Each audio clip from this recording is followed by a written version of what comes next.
Hey guys, it's Hammer for Halt and Catch Fire, Season 4, Episode 6, A Connection is Made, and I was definitely really looking forward to this episode. You guys know I really have been enjoying the season, but I will admit, it has kind of been meandering a little bit in the second half. I feel like, the last, 3 or 4 episodes have been pretty much about the same thing, and that's fine, but it just hasn't been the most compelling television. This episode absolutely was. I really love this episode. I thought we had a lot of interesting stuff going on here, and a lot of this episode, again, it's really showing how far these characters have come, for better or worse, and we're gonna get into that right now, but like I said, I definitely really did enjoy this one.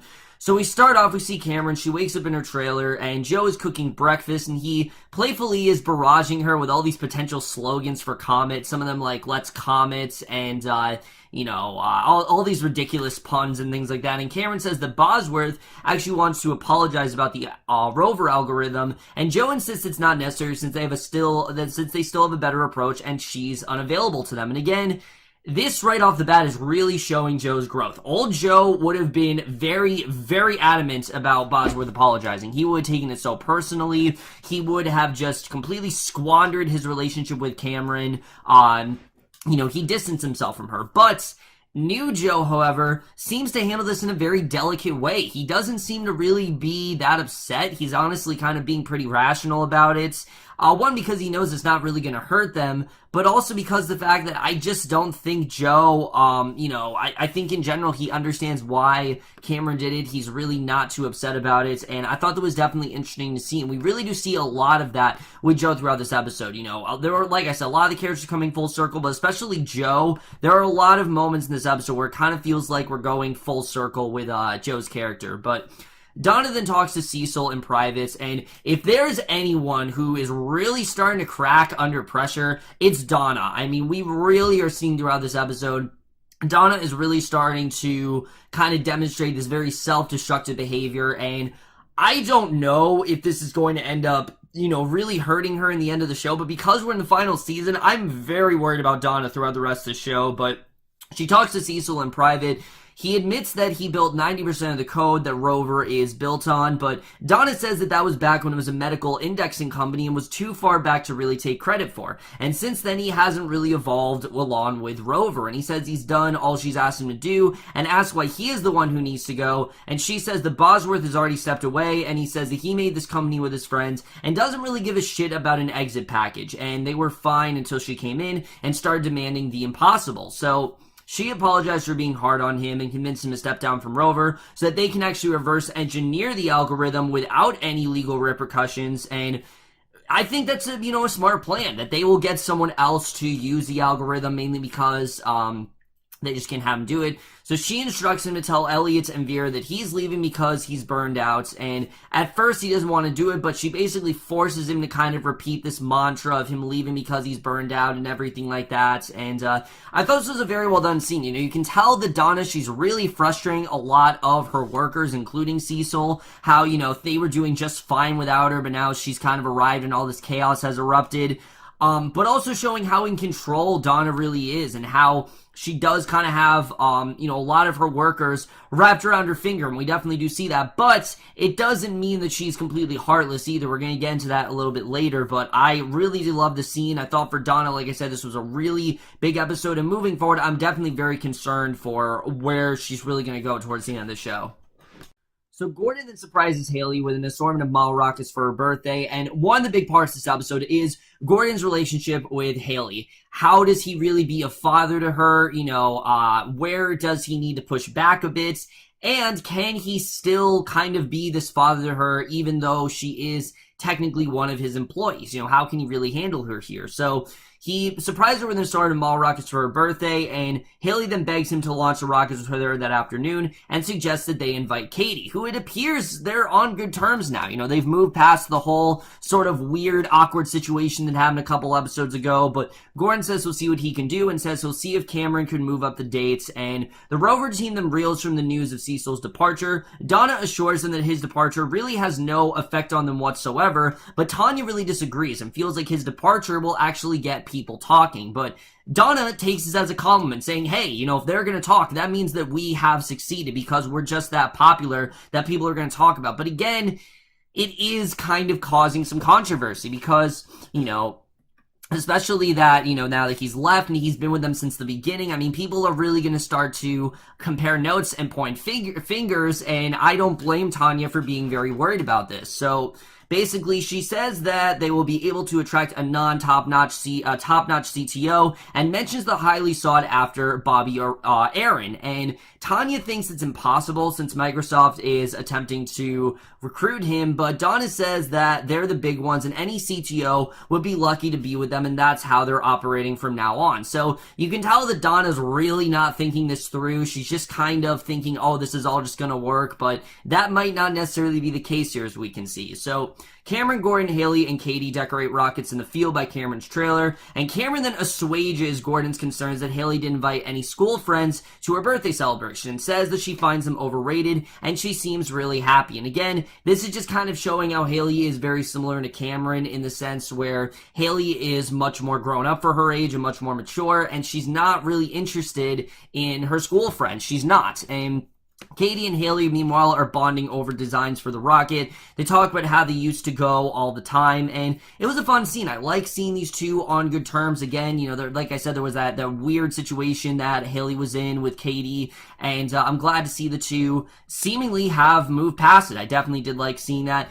Again, really my only thing with this episode is I wish we did see more of Gordon and Katie's relationship, just because I feel like they really have rushed it to the point where Katie's not really even a character in this show. She's just kind of there to be, this love interest for Gordon. That's really all she's there to do. I feel like they should have established her more as a character. But again, the rest of this episode was so good that it's really just a very minor complaint. It's not really going to bother me all that much. But Gordon talks about concerns that he has over Haley spending too much time on her hands, and Cameron declares that she's done working in the tech world, that, she does have too much time in her hands, but she's done. He doesn't need to worry about her, but Gordon's very skeptical, and we then see Joe. He helps the group set up the rockets. Cameron videotapes them with a camcorder as everyone then launches the rockets, and it's a really great moment for all of them. I really did like, the way the scene is done. And again, you can tell that Gordon, he's very concerned about Cameron in this way, which he should be. I mean, she really doesn't have anything to do. He knows very well about the algorithm, and, he's kind of worried that she may go, may turn against them, may start working for Rover, but Cameron shows him that that's actually not going to happen. And again, I think that just shows, that's something that Cameron's always done. She's always been someone who has her own ideas and wants to do things on her own, but you can see she's taking a bit of a break from it, and I definitely really am interested in seeing where they're going to go with Cameron throughout the rest of the show. So Joni then sees Donna, who asks to hand her a beer, and offers her one as long as she doesn't tell Gordon, and you can tell this is definitely a problem. I mean, Donna is drinking a lot throughout this episode, and like I said, I'm very concerned about her, but Joni asks how Bosworth is and says she visited Bosworth at the hospital by pretending she was actually his granddaughter. And Donna then praises Joni for being fearless, and she reminisces about the one time she ever did something risky, which is when her and Gordon actually went camping. They drove to a forbidden quarry near a cliff, and while Gordon refused to jump in, she actually did. And she says that she didn't just believe that she could get hurt and just felt free, that Joni has that, and she never really wants her to lose it, and tells her to never stop herself because she's scared. And after Joni leaves, Donna finishes her beer and then starts drinking another one. So this is really starting to become a problem here. This isn't just Donna drinking freely. This is clearly, again, self-destructive behavior. I think it really is starting to have a very visceral impact on her. And there's a scene very similar to this towards the end of this episode that definitely makes me very worried, for Donna as a character moving forward. I don't know how much longer her lifespan has, honestly. I don't know if she's really going to last that much longer, and I'll get into that towards the end, but at home, Joe then looks at Cameron's footage and marvels at how grown up Haley has really become. The fact that she was just a 14-year-old and she's so much more grown up and mature and just kind of just hanging out with the adults. And Cameron then checks her email, deletes several unread messages from Tom, mainly because I think she's trying to move on with her life. I don't think she wants Tom there anymore. You know, we know that Tom, obviously, there's a lot of bad blood there, but I think Cameron just kind of wants to move on. It has nothing to do with her keeping this from Joe. I think she just genuinely wants to move on, and she finds an email from Haley with a link to the How of It All, a website devoted to Cameron's work, and she smiles as she revisits her work. So you can tell in the back of her mind, oh yeah, Cameron still definitely wants to work, even though she's telling everyone that, no, I'm done, I don't want to do this anymore. I think Cameron genuinely does still want to work. You know, it's in her blood. It's something she's done, forever, and I don't think she's ready to just, you know, give it up yet. So Joe then goes around the office with a camcorder. He asks employees what they think of when they hear the word internet, and this is a really fun scene. You know, some of them just say computer. A bunch of them talk about porn and how amazing it is and how they want to choose porn as a category just so they could further, you know, just look at further search results. And underwhelmed by the lack of response or lack thereof, he actually gets an idea. And we'll get into what that is in a little bit, but Donna then calls Gordon to tell him that she wants to reschedule dinner, but the main problem here is that Haley is actually flunking 2 classes and hasn't turned in any assignments, and she actually bombed 2 tests, and she says she's got too much on her plate and suggested Haley actually take a break from Comet because it's not doing her any favors. It's clear that she's just very unfocused right now, and Gordon, you can tell at first, he's being a bit of a pushover, like, oh, don't worry about it, you know, I just need to, you know, Haley's fine and that she's going to get better and everything. But Donna wants to talk to her. But Gordon realized that no, he needs to be a parent here, and he reluctantly agrees to speak with Haley. And again, you can tell he doesn't really want to. He wants to be, you know, the very fair and just laid back parent, but there's only really so far he can go. And I definitely did like seeing that here. But Joe decides to take Haley to Hound Dogs, and this is one of the most, more surprising scenes of the episode. We see it's a fast food joint that Haley frequently goes to, but the food really isn't all that great, and he videotapes her opinion of the internet, and she explains that she was drawn to the internet because it's a place where no one pretends,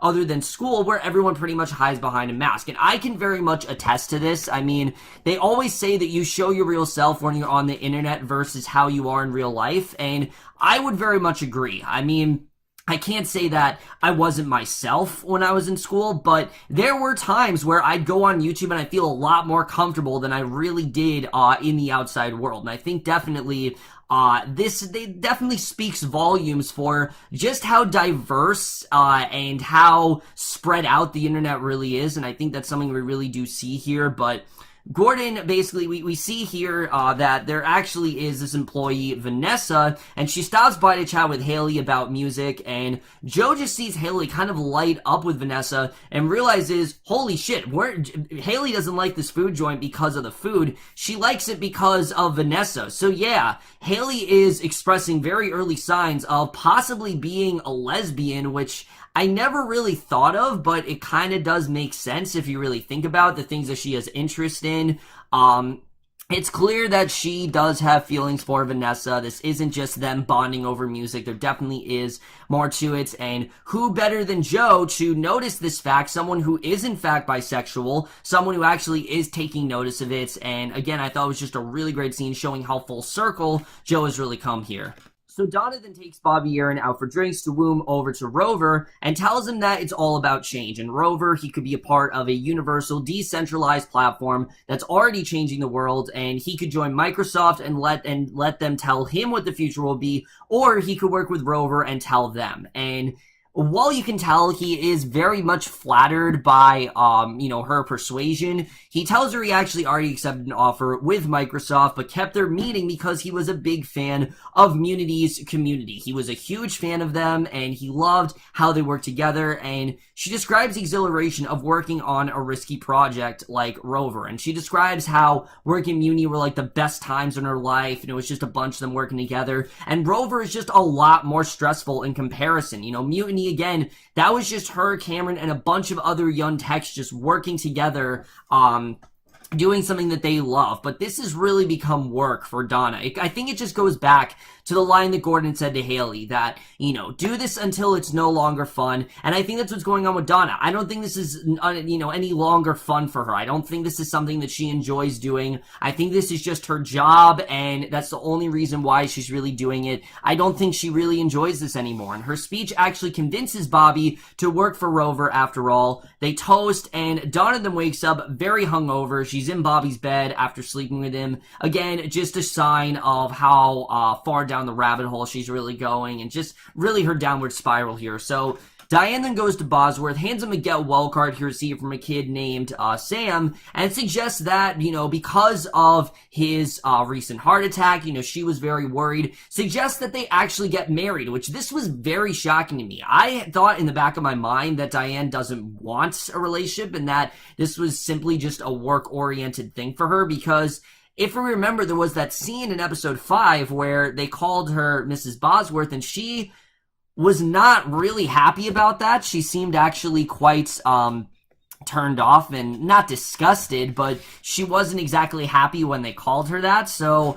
I didn't think, in a million years that she'd want to get married to Bosworth, but it does seem like that's the case. And he decides that, she's being so open to me. He figures that this is the time to confess that he actually lost the $300,000 in a bad investment, and that he enlisted Cameron to help build the search engine so that Rover could actually succeed. And she obviously storms out. She's not at all happy to hear about this. And again, you can't really blame her. I mean, this is a company that she invested in.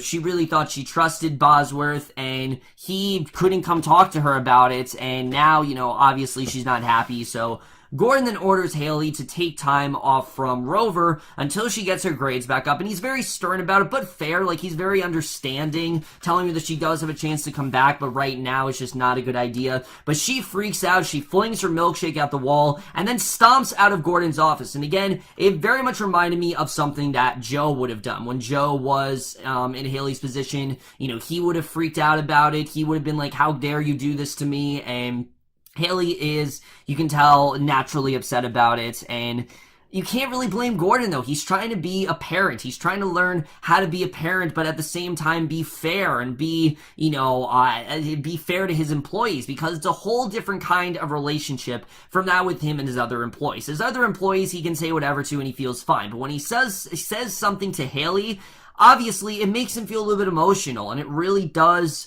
bring out the side of him that he really doesn't love. And I really like the way this is done. You can tell that he didn't want to do it, but he had to. And I think it just really shows how far Gordon has come as a character here. So we then get this really intense scene between Diane and Donna where she's discussing the algorithm dilemma with Donna, and Diane feels they should just start over and insists that they actually pay Cameron for the algorithm, but Donna feels that they should just reverse engineer it. She wants no point of facing Cameron, and Donna pleads that she just can't. And again, it's because of the fact that she was shut out of the company.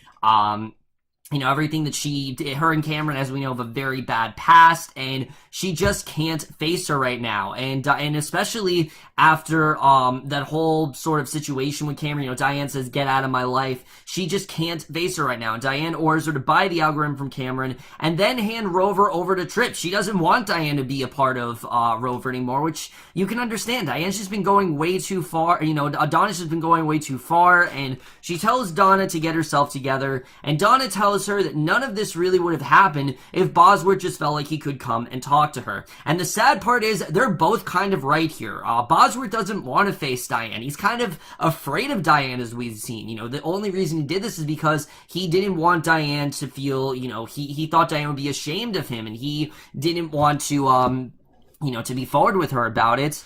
But Diane's also right in the sense where eventually Donna just needs to kind of face Cameron and just, suck it up and face her, because that's how this works. And again, Donna is going by her emotions rather than going by what actually is the right thing to do. She's just going by, oh no, I can't possibly do this, but she has to eventually. And we do see that here. So we then get this fantastic scene with Cameron where she meets this girl, Alexa Vaughn, who after receiving numerous emails regarding a new work opportunity, Alexa actually offers to help Cameron work on whatever project she'd like without interference or VC oversight. And this pretty much sounds like the offer that Cameron really needs right now. Again, Cameron's really been struggling ever since what happened with Pilgrim. She thought Pilgrim was going to be this huge success for her and that she could really go on to bigger and better things. But what ended up happening, the game was completely retooled and she basically has no involvement with it whatsoever anymore. She's not getting any credit for it.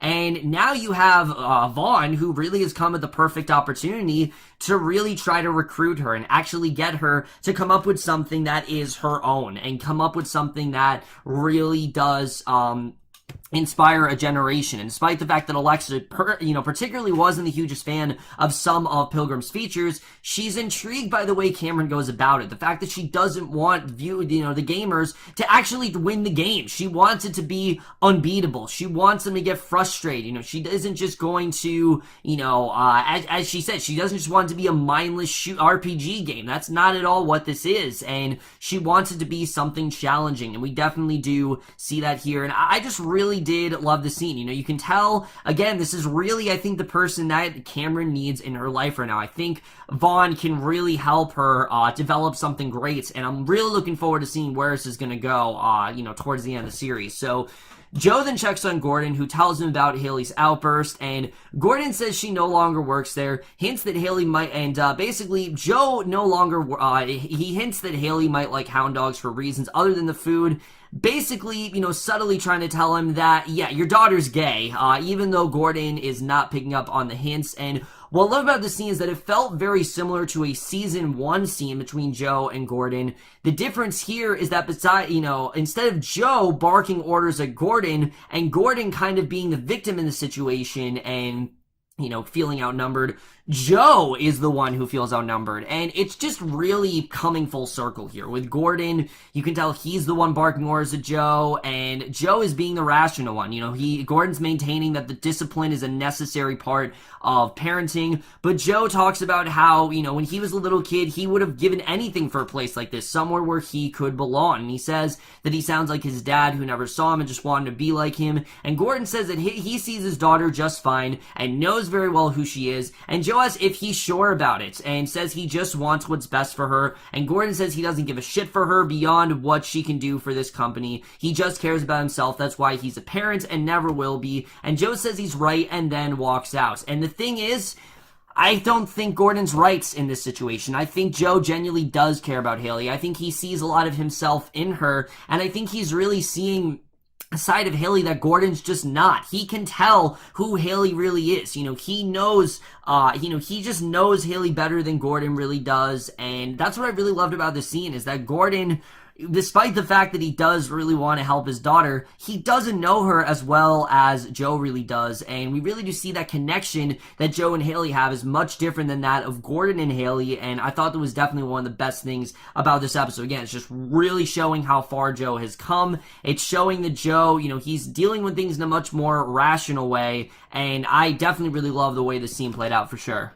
So then we get what might be the most devastating scene of the entire episode, where Donna is playing Pilgrim while she's drinking wine at home, and Joni excitedly is telling her about this teacher who studied in France. And once again, Donna's response to this is very concerning, because it's the exact same thing that she said to Joni earlier in the episode. Remember how she was, fearless, and she even says the exact same quote to her. So it's clear this is a problem for Donna. Like, this is not just her, again, socially drinking. This is not her just freely drinking. She has a real problem here, and the fact that she's repeating things, I mean, it's really a problem. And Joni even knows it. She gets so worried that she leaves to go check on Haley because she's just so scared about Donna. And she notices that her wine glass is completely empty. So, again, Donna is just a total wreck, and I'm very worried about her moving forward. I know I keep saying that, but I really am. And Joan then finds a note from Cameron that says that she went to Airstream and needs to think, and we get what I think pretty much brings this episode home, where Bosworth calls looking for Cameron, and Joe asks how he's holding up, and we get this scene where these two meet for beers, and Joe and Bosworth, they never really had much of a relationship. Joe's always, barked orders to Bosworth, and he's had more of a relation with Cameron, and even Gordon to an extent, and they discuss Bosworth's troubles, and Bosworth admits a part of him just wanted to kind of shake things up, and that's really it. He just wanted to shake things up and Because, again, remember, Bosworth thought this could be the last thing that he ever did, and he really doesn't want that to happen. He wants to continue, he wants some excitement in his life, and that was his way of doing that here. So Joe talks about his relationship struggles with Cameron, and Bosworth kind of comments on his growth throughout the years and how much he's really changed. The fact that they're having this very peaceful conversation. Joe was actually nice about it. He didn't freak out at Cameron. I mean, it's a completely different person than Bosworth has known. But I think it's a natural progression because the fact that Joe has pretty much gotten everything that he's wanted, and the fact that he doesn't really have to work as hard, means that now he's not really in the position where, sure, he's still working, but he doesn't need to be as focused on the work as he once was. And as we see, he doesn't seem to be as focused on the work. He is focused on it, but he's found a way to find that healthy balance, between the work and between his relationships. And he even alludes to the fact that he wants kids, but hasn't actually shared this with Cameron, who we see doesn't want kids, which, again, makes a lot of sense. Him working with Haley, him seeing how much she's grown, I think it was inevitable that this was something we were getting to. So we're going to have to see where this goes, but I'm definitely interested in seeing what's going to happen with that. But Donna then drives, she sings along to Pat Benatar. A cop then pulls her over because she is, in fact, drunk, and Gordon picks up Donna at the police station, and Donna tells Gordon that she's picturing her 22-year-old self pitching the symphonic to her current self and getting crushed. And Gordon says she isn't as ruthless as she really does believe. And I agree with that. Donna can't be in this position. She can't be this cutthroat, boss that she really wants to be. She's not Joe. It's just that simple. And she's too emotional, and there's too much, there's too much weight that really is hindering on her. And you can definitely tell, and that he loves all parts of her. And Donna really starts to cry here. And it was a really good scene because, again, you can tell that Gordon sees how much of a wreck she's becoming and how much she's kind of destroying herself here, and I think she's very well aware of that. But I think Donna wants to be in charge. She wants to have something in her life. Remember, she took this job because she couldn't be at, she could no longer work for CalNext, and she wanted to work with them, but they told her no, and they shut her out of it, and she kind of just took this because she needed a job. But as we see, it's not really working out for her. So she finally does the one thing that she was scared to do. She drives to Cameron's trailer, and not only that, but Cameron actually signs the paperwork to give the algorithm to Rover, but she does turn down compensation, and she notices Donna's fragile mental state and asks if Donna is really okay, and Donna pauses, but she's interrupted by the arrival of an MCI van. She thanks Cameron and then leaves, and I think,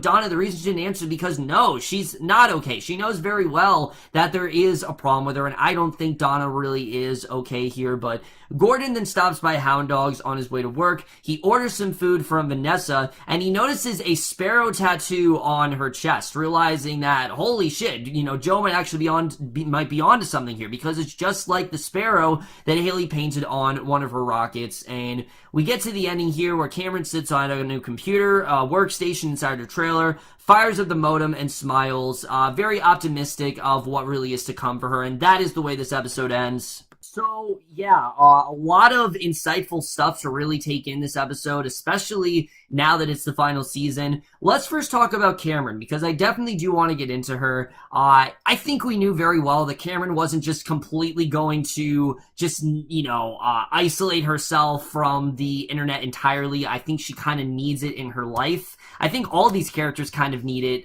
in some form of it in their life. And I think for Cameron, it's just the idea of her wanting to do something on her own and not let anyone control her and tell her what to do. I mean, she's had that go on for so long now, and finally, this is her chance to kind of go rogue and focus more on what she wants to do and come with these revolutionary ideas without anyone really getting in her way. And I think this is exactly the right time for an opportunity like this to be presented to her, and I think we're definitely going to see that moving forward, and I'm looking forward to seeing how this turns out for her. If this does work out for her, what's going to happen there.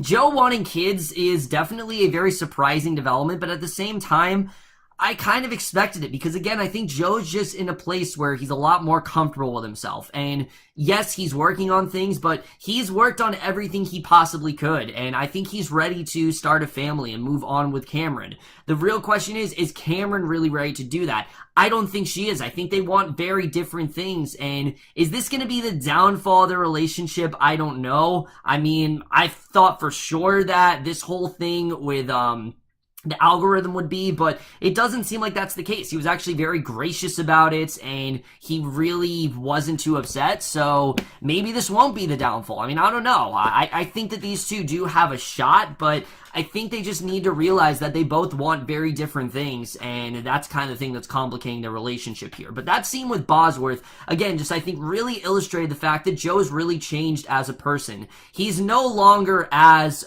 destructive and really as manipulative as he really once was. I mean, if we remember Joe, he was just very possessive and always just very much taking over everything and wanting to just headline things and things like that. But now it doesn't seem like that's the case. He's a lot more restrained than he really was. But at the same time, he is also very intelligent and he knows very well who Haley is. And you can see that he sees a lot of himself in Haley to the point where it seems like Haley might actually be a lesbian. And I thought that was definitely very surprising, but I think that's the case. And I think Gordon, he's just kind of struggling to deal with something like this. I don't think this is something that he was definitely expecting, and I think the fact that Haley is a lesbian is something that Gordon's just not ready for, and I'm looking forward to seeing how he does juggle with this throughout the rest of the show. I think he's going to come to terms with it eventually, but I think it's just, really a matter of time. We'll just have to see the way that turns out. As far as things do go with Donna, I'm very worried about her, honestly. And again, it's mainly because we are at the final season, and anything is possible. And I kind of see things ending for Donna similar to how things ended for Betty in Mad Men. I don't think Donna's going to die, but I think she definitely is on the brink of it. And I think we're going to end the show with it not really ending happily for Donna. I mean, this is not, this is a very realistic show in the sense where things play out the way it would in real life. And I think for Donna, you can see that Joni's very concerned. We can see that Cameron's very concerned. Donna, you can tell she knows what she's doing is wrong, but she's kind of feigning how worried she is. And I think she's really taking all of that just anger and just a lot of her vulnerability and using it in alcohol. And this is really starting to becoming less of just like a pastime for her and more of her way to kind of deal with all the stress that she's going through. And this could really become a huge problem for her. And I would not be surprised if she ends up like dying from alcohol poisoning or something like that. I think the direction we're going, it makes a lot of sense. A lot of times when these shows resort to, people drinking abusively or substance abuse, it's usually very heavy-handed, but this show is actually doing it in a very well done way where it feels like a natural progression for her character because of how the fact that Donna is very much outnumbered and she doesn't really know, if she's really done at Rover, she doesn't really know where she goes next. I mean, she can't go to Cal next because of the fact that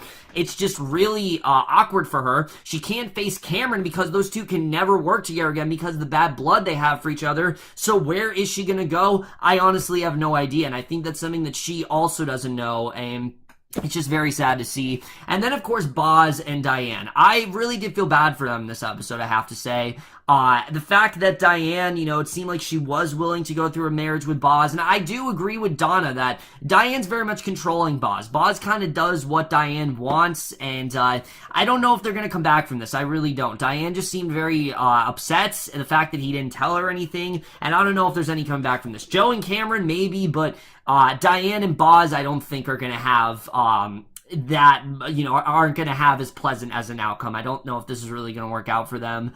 Overall, guys, this was a fantastic episode. Like I said, my only complaint is Katie. Katie's a character that I think they could have done a lot more with, but so far she's just very much in the background. She's not as central of the focus as she should be. And I get she's not a main character, but I feel like we should have gone more into their relationship, her and Gordon's relationship. I think it's something that he really does need right now. And I don't think we focus enough on them. But that's really my only complaint with this episode. And the episode is just so damn good that it's really not too much of a complaint here. Overall, guys, I really do love this episode. This was definitely probably the best episode we've had so far. And I'm definitely going to give Halt and Catch Fire Season 4, Episode 6, A Connection is Made, in A. So overall, guys, for this episode of Halt and Catch Fire, let me know what you guys thought of this episode overall. Left your thoughts in. I know last night's episode was huge. I know something really big happened, so I will definitely get into that today because I definitely am very anxious to watch it. But that's my review. Hope you guys enjoy it. We'll see you guys in my next video, and we'll see you guys for that. Okay, bye.